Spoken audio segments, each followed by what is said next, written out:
After that came his brother out, Read on. and his hand took hold on Esau's heel. And his hand took hold of Esau's heel.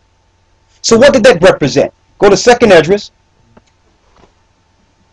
in the Apocrypha, in the 1611. 2nd Esdras 6 and 9.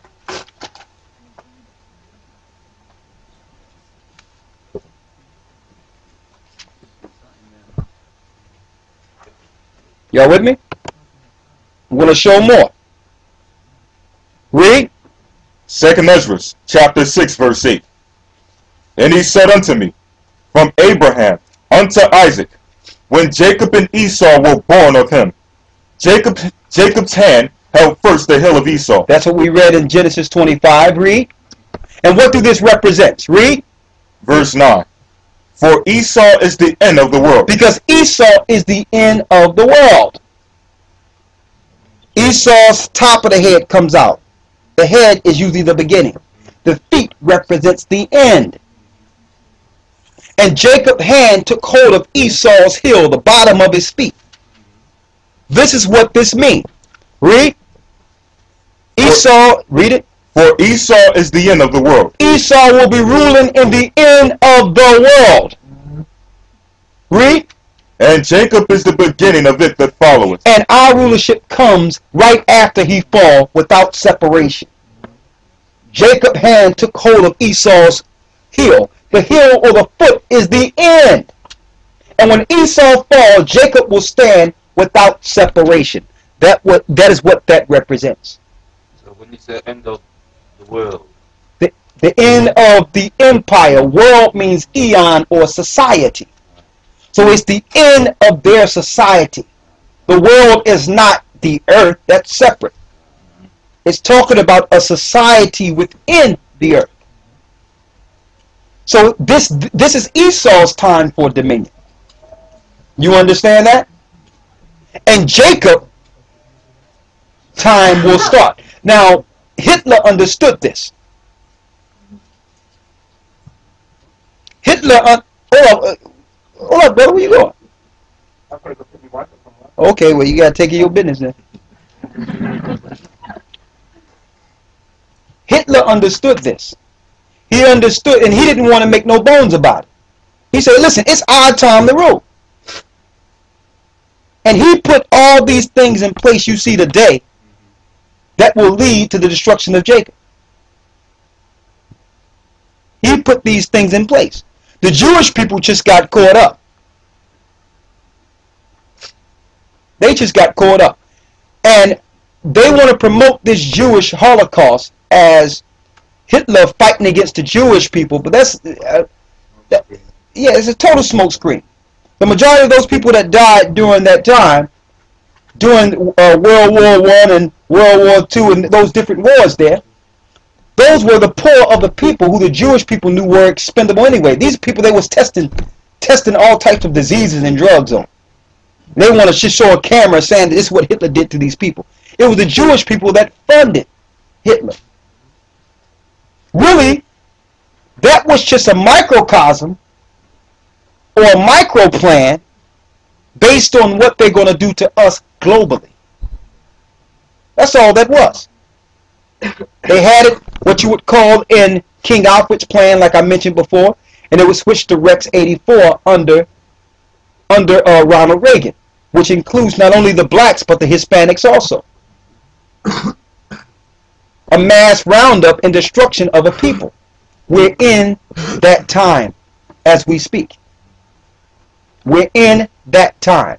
There's a war against the people in the Middle East, knowing that the Middle East will be refuge for a remnant of Jacob that will rise and receive that promise we read in Genesis 25.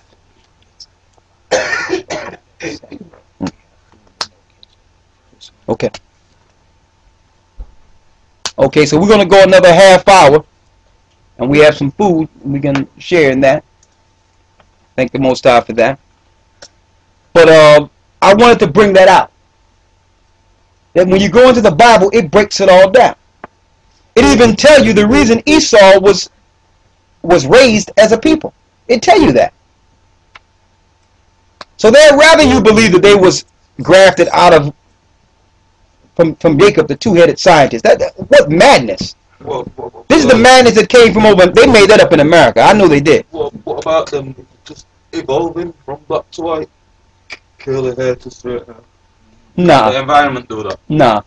What about that? That's They- what's happening with the ice age. Listen, the It's environment. been enough. You know how we know the environment can't do that? Because if they can turn black to white, they can now, through time, turn white to black. And I know over in America, in South America, where some conquistadors took down certain parts of South America, and their children been living there since the 1400s, and not one of them turned black yet. But scientifically, they say you can't go from white to black, but it's black to white. But their science is madness. Listen, let's make it clear. Their science is madness. Esau is a race of people. They are a race. It have nothing to do with them turning. I just showed you. Go to Genesis 36. They had children. Now, in order to keep the curse on their children, the Most High smit parts of Canaan with leprosy, so that when they have children, their children will continue to come out red. So they cannot escape that mark that was put on the race to identify Edom. No, they wasn't in no caves and through time and through cold turned white and had the blonde. That's madness. Read Genesis 36:1. Read. Genesis chapter 36 verse 1. Now these are the generations of Esau. Who is Edom? Who's who? Who is Edom? Esau is Edom. We've seen where the name was turned to Edom. Esau is Edom. Go down to the 8th verse. Verse 8. Thus dwelt Esau in Mount Seir. He dwelt in Mount Seir. That's his first habitation. He went to the mountains. Later, through the Gehazites, they went into what we call the Caucasus Mountains. Caucasoid.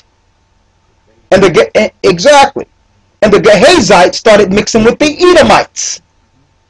If you know about the Gehazites during Naaman's time, Naaman the prophet, Gehazi was turned white as snow. Those are your albinos, or what you would call the blonde-haired and blue-eyed white race. Read. Verse 8.